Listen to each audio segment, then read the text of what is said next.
Yes, thanks, Mark. So I'm in a different situation in that I help to develop collaboration projects in a not-for-profit media institute, and also act as the working group lead for IPTC's video metadata working group. So I have a few slides I thought I might share about more things video, but you know, what kind of things I see coming along as hot topics. And just to explain, IPTC people probably know about, you know, within this group certainly, with the Media Institute is a spin out from University College London, and it does research collaborations between academics and startups and industrial partners. So a couple of, why is my screen not moving? There we go. Okay. So two specific things that, and I should say I have probably, I guess, a 30-year background in moving image technology innovation. A couple of things that I think are relevant and could be new opportunities for commercial licensing for people within DMLA are virtual production and sustainable streaming. So I'd like to just talk about those. Be thankful I'm not talking about AI, because that could last several hours. Virtual production, you've probably heard the expression for the last 5 years or so, but in this last few months, virtual production is really becoming a major push within media production. It essentially kind of eliminates the cost and time of post-production, puts things pre. So during pre-production, you develop the geometry of the shot, what you're filming. You look at, you can create all the elements that are going to contribute to something in advance, calibrate lenses so that moving the camera moves the background and so on. All at the same time as improving visual quality from the original. And a lot of that's been enabled by three things. One is LED screens.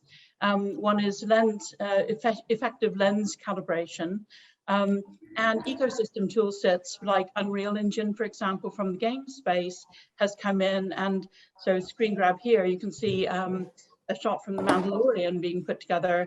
You know, in this case, they didn't go to Tunisia. They had used an LED screen and did it all in the studio. Another area I think is really interesting is sustainable streaming. We have a real problem as a planet for just because of the explosive growth in video. People have talked about, I think Cisco now estimate that the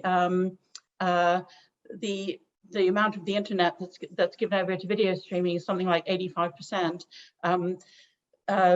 It's estimated that 4K screens, ultra high definition, are over 50%. They're going to be 66 by 2023. There's massive growth in streaming. We all know this.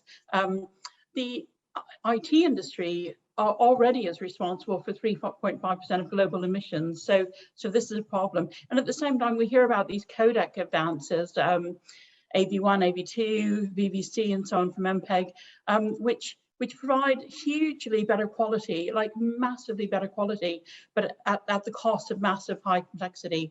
So Dave Ronka, the person responsible for video encoding at Facebook, says for every $100 spent encoding 10-year-old X264, it costs $3,000 to do AV1. Yeah, so that's today's world.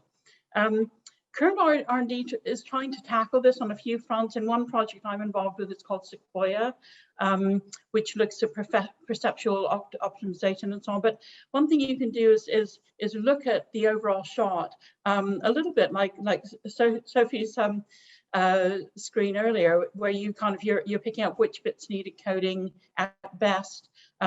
Secondly, look at the context aware. Is it day, is it night? Are people viewing this in day or night? Are they viewing it on the screen that's dim? We all know phones, displays, televisions try to take over and make adjustments for your media. If you can pick that up and incorporate the knowledge of that into your encoding, it's going to do a hugely better job.